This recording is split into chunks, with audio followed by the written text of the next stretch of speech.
Hey guys, welcome to another segment of playoff bracket breakdown here on Gridiron Football and Ballin the Boot. And yeah, we're having some fun here with three of our guys here. Grant Sashere of Crescent City Sports was kind enough to join us as well. We appreciate that.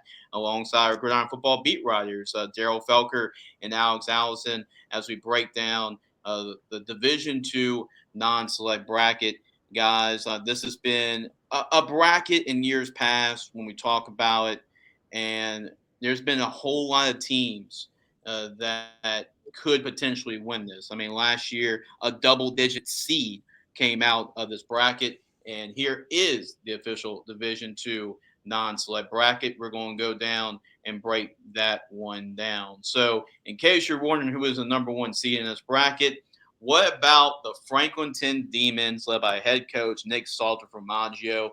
Franklinton, of course, a really good supporter of gridiron football. They went to our media day earlier this year, and what a like we talk about magical seasons by Ash. The Demons are having just that. Winners of the district championship, only one loss on the year. The Demons get a first overall seed and a bye. At number 16, the West Feliciana Saints. They will host the number 17 Carroll Bulldogs. Number 9 seed, the Iota Bulldogs. They will take number 24 Assumption in the first round. Number 8, Lakeshore, led by state championship winning head football coach and Brent Endes. They'll take on the Rain Wolves. Number 5, Iowa. This is a really good football team led by a former Gridiron Football Player of the Week, Jonathan Walker. They will take on number 28, LaGrange, sneaking in at number 28. One of the better first round matchups. Number 12, Minden will host number 21, Wassman. These are two really good football teams. That should be a good one. The Crimson Tide will host the Wassman Wildcats in the first round. Number 13 seed Bruley. They will take on South Beauregard and Coach Schooler. And the Panthers will host South Beauregard in the first round of the playoffs. Talk about magical runs. Coach Burnett and Desiree and Ellis and the Franklin Parish Patriots winning their first ever district championship. What a year for the Patriots. They will get a first round bye where they'll take on the winner of Bruley and South Beauregard. Now let's go to the bomb side of the bracket. The Jennings Bulldogs, led by Gridiron Football All-American Bowl game commit Ray John Zeno, over 1,000 yards rushing this year. Yep, breaking news, guys. Jennings has a good running back, like the Etienne brothers in the past, and Jennings will have a first round bye. But they'll take on the winner of number 14, Opelousas, and number 19, Bastrop. That should be one of the most intriguing first round matchups in the state. The Opelousas Tigers are the defending Division II non-select state champions. Hey, ignore their seed. They are as dangerous as anybody in this bracket at number 14. And speaking of dangerous, another double-digit seed that's very dangerous to make a run, the number 11 seed Northwest Raiders, as they'll host the number 22 seed, the Ritter Dragons. Northwest, remember, they were a 22 seed last year and they made it all the way to the semifinals. Kevon Johnson at the running back position. They add him this year from St. Edmund. He's a really good running back, and they'll take on the Ritter. Number 6, Plaquemine. The Green Devils will host Grant High School. Plaquemine has an explosive offense led by quarterback Nico Victorian and Tyrese Mosby at the running back position. The Green Devils can score with the best of them. Number 7, speaking of scoring with the best of them, number 7, North DeSoto, led by quarterback Luke Delafield. They got a lot of offensive weapons on this bracket as well. Dennis Dunn is a Hall of Fame coach leading the way. They'll take on number 26, Woodlawn of Shreveport. Number 10, Bell Chase. They've had a great season this year. The Cardinals will host North Vermilion in the first round of the playoffs. And how about this matchup? Number 15, Pearl River, led by running back Tayshawn Badon. They will host Cecilia. Remember, Cecilia went to the state championship game last year. They're the runner-ups to the Tigers, and they have a lot of offensive weapons on the Bulldogs team. Speaking of Bulldogs, the Lutcher Bulldogs, with a dominant defense, one of the stingiest defenses in the state of Louisiana, led by Dwayne Jenkins. They're trying to make it 2 state championships in 3 years as the Bulldogs, one of those undefeated teams at the end of the year, they get a bye and did not get the number one overall seed, even though they went undefeated, as that went to the Franklinton Demons. So that is your Division Two non-select bracket, and it's a lot of really good teams. This has been a really a bracket in years past, like I mentioned, that you can pick just random teams. This is a bracket where there could be Cinderella runs with double digit seeds reaching the state championship. We've seen that a whole lot of times in years past. I'm going to start off with Daryl first. Daryl, what are your thoughts on this bracket? I mean, as you said, I mean, the top four seeds. Looking past those, we have some really good teams playing in the first round that didn't get the bye week. So, I mean, I definitely think there are going to be a lot of teams that maybe a lot of people don't expect to go far that are going to go a lot farther. So I mean, I'm not as familiar with a lot of these teams, but Mhm. I've heard really good things from Franklinton all season. They earned the number one seed. I think that they'll have a pretty deep run into the playoffs. I Iota, they're a pretty good team as well. Iowa, they're a pretty good team. I mean, like you said, there's a lot of room for Cinderella stories where you just show up that night and you play the better game and you move on to the next round and send a team that might have been just as deserving on home. So I definitely think if you go down to the bottom, I've seen Lutcher and Yep. Yep. I've also seen Plaquemine as well. And Plaquemine, Mhm. I definitely think that they have a chance to go pretty deep into the playoffs. But that Letcher team was one of the best teams that I've seen all year. And I Yep. mean, their offense, it's really great offense, but it was really their defense that Mhm. that really stood out. And I mean, like we said when we were discussing the other brackets, this is that time of year, November, December, where those defenses are really going to come out to play, and that's what's going to be the deciding factor in a lot of these games. But they don't have an easy road because, like we talked about, one of the best matchups I think in round one, Pearl River and Cecilia, Mhm. two really good offenses. They have to go and play against Letcher. And the Letcher, they have a bye week. Sometimes the bye week helps, sometimes it hurts. And I think that both of these teams having the chance to keep their offenses rolling and just kind of stay in the flow of the season, I think that they will put up a fight against Letcher. Mhm. I still have Letcher going at least to the semifinals. I'm not sure about Jennings. I'm not sure how good that team is, but yeah, I mean they have Opelousas or Bastrop in the second round. Opelousas is a really good team, as you said. They're coming off of the state championship, so you can't count them out. And yeah, I mean this bracket is really a toss up. I mean, you can kind of roll with whoever your favorite team is almost, and kind of just be a hopeful. And they really do have a great chance because I don't see many like heavy favorites like we Mhm. saw in some of the in Yeah. some of Yeah. the other brackets. So I definitely think Plaquemine is a team to watch out for. Cecilia, I really like their team, but they're on this bottom side, and I definitely think that Letcher I'm going to roll with Letcher from this bottom side of the bracket. Okay. Well, you got from the top, so this is the top right here. From the top side, I Franklin Parish and Franklinton are both in really good positions, Yeah.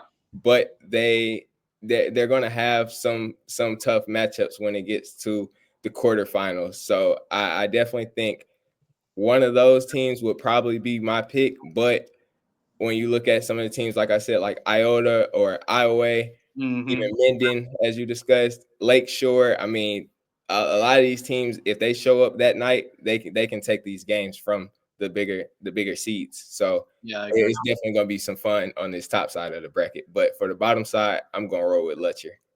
Okay, so you got Lutcher in the state championship. Which team you have up here? Me and them in the state championship game. I'll roll with uh I'll roll with Franklinton. I'll roll with Okay. Franklinton. Yeah. Okay. So so chalk here. So we got Franklinton, number Yeah, one seed, and yeah, they've been in the state championship in 2010, and they had a really good backfield. I mean, Terrence McGee what was the quarterback? Josh Robinson was the running back. That was an LSU. LSU Mississippi State running back in the day. So that was a great football team. They go back to the dome and take on Lutcher. Who do you have winning the state championship, Daryl, between those two teams? I'm going to roll with Lutcher. I mean, they're one of the teams that I was actually most impressed with during the regular season. Like I mean, they played rain, which wasn't a super hard matchup for them, a top matchup, but their defense looked really dominant, and their offense.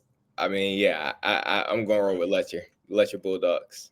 All right. I'm going to go to Grant here. I mean, Grant, I feel like that this bracket is really wide open, no matter about the seating here. It's a very interesting bracket to really dissect. For you, Grant, what do you think about this bracket as you break this one down? I was kind of looking at the just the bracket. There's going to be a lot of upsets in this one. Yeah. Not because the top seeds are bad. No, there's really no separation. I mean, the only other bracket that's like this will be Division 4 Select in terms of the teams. Select Division 4 in terms of the teams that just the amount of teams that could, I mean, this is a dog bracket. I mean, this is the best way you could put it. For starters, I really think go down. I think the biggest win you got to look for is Jennings. I think Jennings is going to be a team that will be knocked out before the quarterfinals. I mean, if you look at the road, they have to play the winner of Opelousas and Bastrop. Mm-hmm. Yep. And I'm going to assume it's going to be Opelousas because they're talent and they're the defending state champions. Yeah, right. They could lose to Opelousas, but also you got to look at this. Northwest is another team you need to watch out for. Yep. I mean, yeah, I think Plaquemine should advance the second round, but I think they're going to lose against Northwest.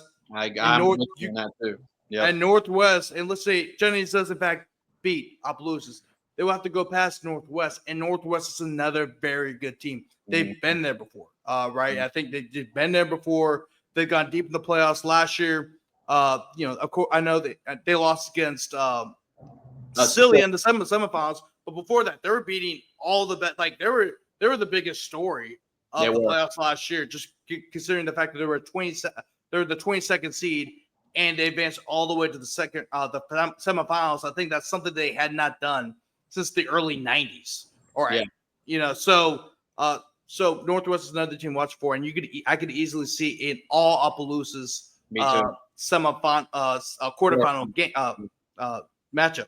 But going back up, I wanted to mention that first because I think that was an upset you need to watch it for. Going back up, I think Franklin Parish have an opportunity to be in the semifinals, although this is a tough road to get there. Franklin should advance to the quarterfinals. Jason, what are you doing? What are you doing? Go back up.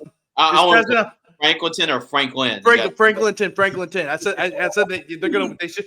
Yeah, I know it sounds similar, but so Franklinton should be the winner of West Feliciana and Carroll, and then they'll play the winner of Iota and Lakeshore. That will be a tricky matchup because Lakeshore's already seen Franklinton's already seen Lakeshore, and so I think that kind of is a disadvantage towards Franklinton. Although I do see them still winning that game. Iota's another tricky team. Iota's very well coached. They could pull off the upset in the quarterfinals, but Franklinton I think should advance to the semifinals, just given how well they played all year, and they know how to play in those really tough close games. So Franklin's been a lot of their games have been close, and I think when you play in those close games, you're used to that. You're used to playing close games, especially given the opponents they played. Covington, the only loss was against Covington, but they were in it with Covington for a little while. They beat Amy, they beat Joe Sumner. They beat Lakeshore in the final seconds. I mean, they played a lot of really close games, so they're battle tested. Now going down to a little bit further down, kind of towards where the fourth and fifth seed are. So another one you should watch out for is Minden and as Minden does in fact beat Wasserman, watch out for that matchup against Iowa. I think Minden's a very talented team. They got some really good players. So that's a matchup you need to watch out for. If you're looking for another sleeper in this bracket, that's one. I think Franklin Parish should advance to the semifinals, and that matchup between Franklinton and Franklin Parish should be very interesting.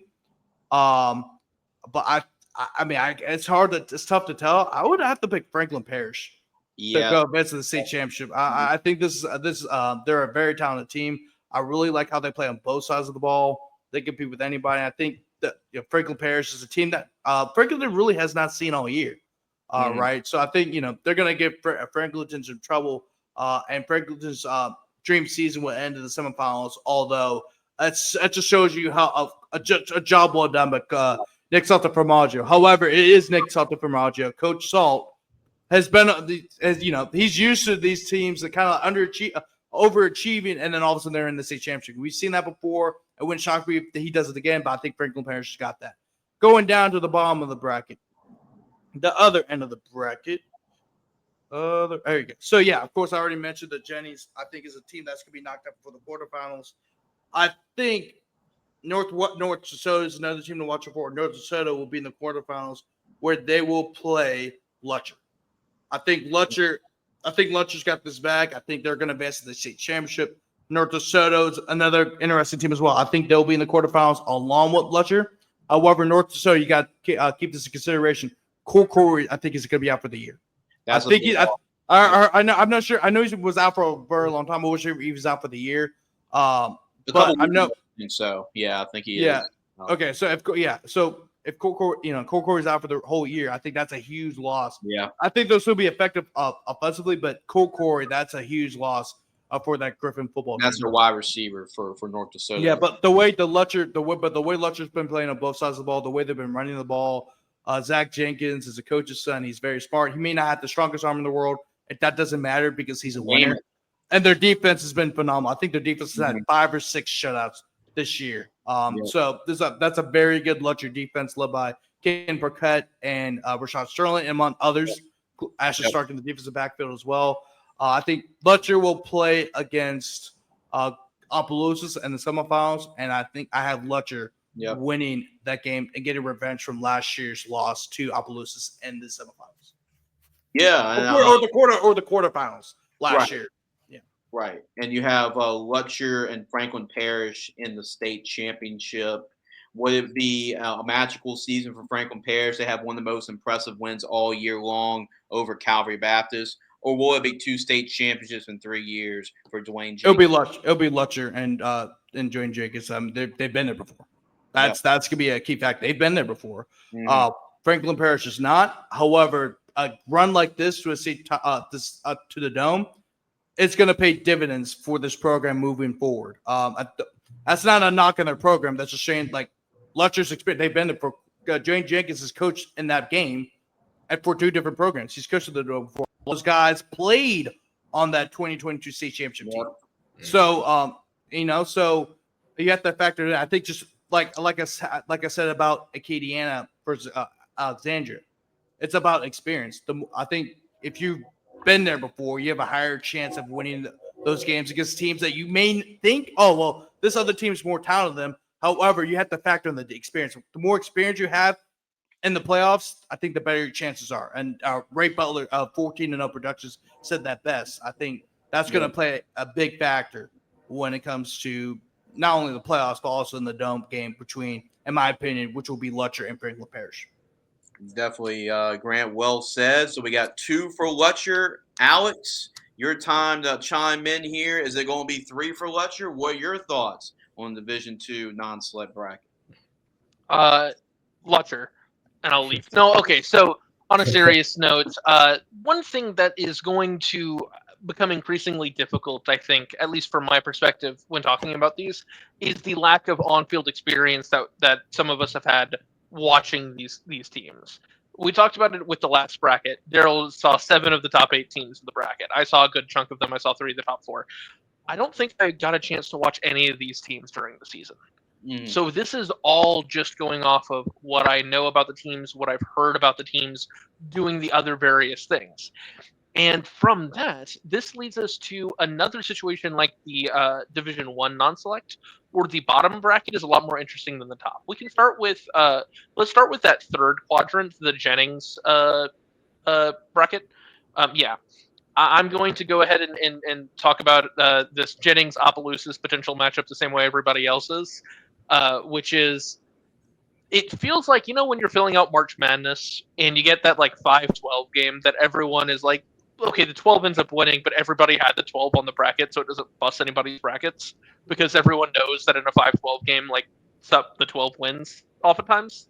That's what this sort of feels like, the way we're talking about this potential Opelousas Jennings game, which A, feels like the service to Bastrop, and B, feels a bit like the service to Jennings. But Opelousas, defending state champion, they have it's a team that has the experience that Grant has been hammering about throughout this entire process in each show, where it almost feels chalk to say that you think they're going to knock off Jennings, which is crazy to say about a 3 versus 14 matchup. But that's where we are, and given the history of this playoff bracket, it feels like you could just take some darts and throw them at a wall and say, yeah, the 23rd seed's going to make the semifinals this year, and the 17th seed's going to make the quarterfinals, and who knows. So if we get a quarterfinal matchup here of Opelousas versus Northwest, 14 versus 11, how many people is that going to surprise? So one thing I'll say is that we've heard a lot about Plaquemine this year. Nico Victorian, Tyrese Mosby. I'm going to take Plaquemine to make it to the semifinals over Northwest, over Opelousas, over all of these teams. I do think they're the team I'm going to take over Jennings if they were to make it to the quarterfinals. I think that's a really good backfield with a pretty balanced attack. And I do think they are a really good team that I feel like we haven't really highlighted enough in this discussion so far. They do deserve their flowers. I'll quickly talk about the other one down here, the Letcher bracket, next. Letcher. So no, on a serious note, this is the third straight bracket where the 15-18 matchup feels like one of the most interesting games of the first round. Pearl River and Cecilia. Pearl River's running back looks awesome. The first play of the Jamboree who returns kickoff for a touchdown. Jason and I were at that game. Grant was at that game. That was fun. This is a very interesting team. I guess I have seen Pearl River. Okay, excuse me. And then Cecilia has multiple quarterbacks that have had success throughout this season. Everyone, talked about Diesel Solari going into the season, but there are other names, and so that's a really interesting game as well. To me, that's the most interesting game of the first round. Unfortunately, the winner of that game has to play Letcher, and so it's tough. And I think one of the interesting things about this bracket historically is that it's not a disservice to the top seeds to say this because of just how good the top seeds are in the other brackets, but there's not quite the same oppressive feeling that you have looking at this bracket that you do when you look at Catholic and Endicott and Acadiana and Ash as the top 4 seeds. Letcher looks really good. Daryl took Letcher to win the state championship. Grant took Letcher to win the state championship. I'll go ahead and say this. I'm also taking Letcher to win the state championship. Okay. They looked amazing basically all season. The defenses looked incredible. Game that's near and dear to my heart. They crushed the soul of my Vanderbilt Catholic Terriers earlier in the season. So it's a team that I haven't had a chance to see, but I've kind of kept tabs on. And yeah, when I went into this, I'm like, Letcher is really the only team that I feel super confident in, and the rest of it, you just don't feel great about. But that bottom bracket has a lot of interesting games, whether it be the first round, the second round, or even the quarterfinals. But I think ultimately we'll see Letcher coming out of it, going to the Dome, and then winning the state championship for the second time in 3 years.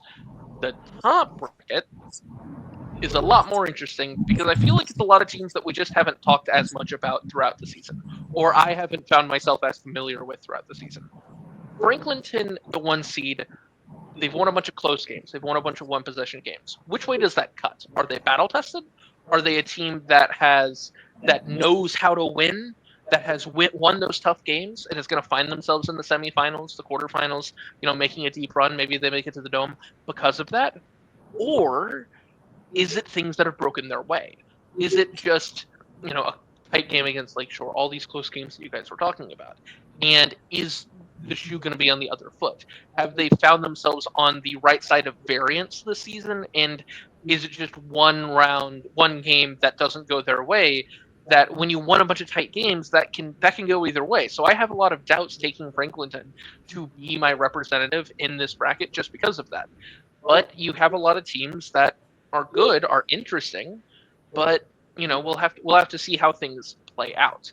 I don't have a lot to say about individual teams in this bracket, whether it be Franklinton or Franklin Parish or whoever. I'll go ahead and take Franklin Parish to be the state championship representative here, though. Okay. Just overall, I'll take Letcher versus Franklin Parish. I feel like the others have done a better job of talking about whether it be Minden or Bruley or Iota or whoever, probably have a better understanding of those teams than I do. But just in general, I think who knows, especially on that top side where you have teams that a one seed that doesn't feel as undeniable as Edna Carr does, for example, um, or even like Neville or Airline or whoever. And so you might get a really random quarterfinal matchup there. You might get a really random semifinal matchup where you just didn't see it coming, because that's just what this bracket it's what this bracket produces each season. Yeah. And I feel like we're going to get another one of those, that it's not going to be super chalky, but the only constant in this is probably Lutcher's going to make a deep run. I'll go ahead and take them to beat Franklin Parish in the state championship game. All right, it's gonna be one of those things where we'll probably look pretty smart, pretty dumb when all. But so Coach Jenkins, hopefully we don't jinx you. But I got to roll with the Bulldogs as well. I mean, I've covered this team. I was there calling the game for BSN. I was there with Daryl when they played Edie White. Edie White's the team we're going to talk about in our next bracket. But Lutcher is just they got that championship identity, right? Championship head football coach. His son is a quarterback, Zach Jenkins. Grant talked about him. He's a gamer. I mean, you can tell he's a coach's son. He's a winner. He plays really tough. He plays really hard, and they have a huge X factor. Trenton Cheney, offensively, he's a stud. He can beat you as a running back in between the tackles. You can pitch it to him outside. He can beat you as a receiver. He is very fun to watch. Rashad Sterling, he is LSU good. He is a stud on the defensive line, and there's a reason why they're deep. But he's really good. But their whole defense as a whole is really good. You can probably put them up there as one of the tops in the entire state. I have Letcher going to the state championship, but a team to keep an eye on is Opelousas for sure. This is a lot. These are actually a lot of the same players from last year's state championship team. They haven't lost a lot of many guys, and they have Deshaun Ford, who is 230 pounds, and he is a tank to try to tackle and bring down. He's going to wear a lot of teams down. That's why they won on that state championship run.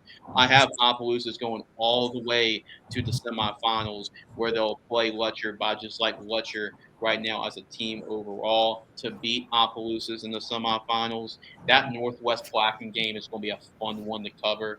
As that can go either way. Blackman's offense is very explosive, but Northwest has a balanced team. That formula, right? Running the football, playing good defense. Their quarterback's athletic as well. I'm going to go with Northwest to meet Opelousas in the quarterfinals, and then the Opelousas I think they will beat Jennings and bounce them out early.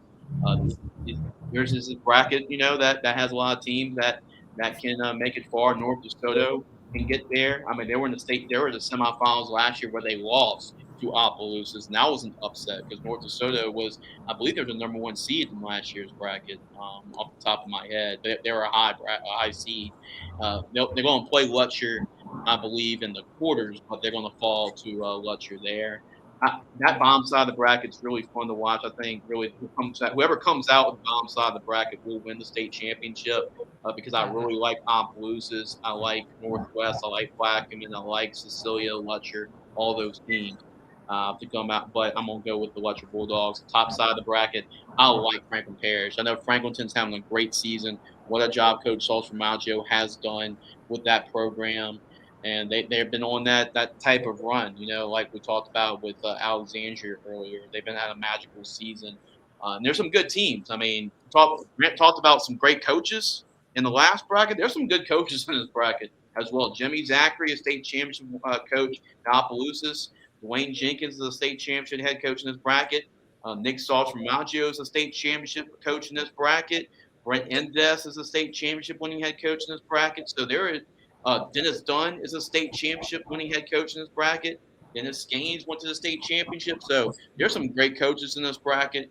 But I like Franklin Parish. I like these quarterbacks. And this has been a great bracket for great quarterback play. I mean, when we talk about Lunch Winfield going on a run for Letcher, he went on a run. He carried that Letcher team to that state championship a couple years ago. I think Desiree Ellis is in for that type of run, to bring this team, this Franklin Parish team, to the state championship. I think he's that good. They're going to meet. That should be a great matchup between Franklin Parish's offense and Letcher's defense. I'm going to go with defense wins championships, right? So I got to go with the Bulldogs. But guys, that is a Division II non-select bracket. Make sure to subscribe to our YouTube channel and go to gridironfootballusa.com for more breakdowns of all these brackets. We're going to come down each and every week. We'll break down the brackets as they progress as we begin the road to the dome. Appreciate all y'all guys for tuning in, and we'll see y'all next time. And if you want to check out all of our other bracket previews, make sure to go to our YouTube channel and leave a comment. Who you think will come out of Division II non-select bracket? We'll see y'all next time on the Ball in the Boot.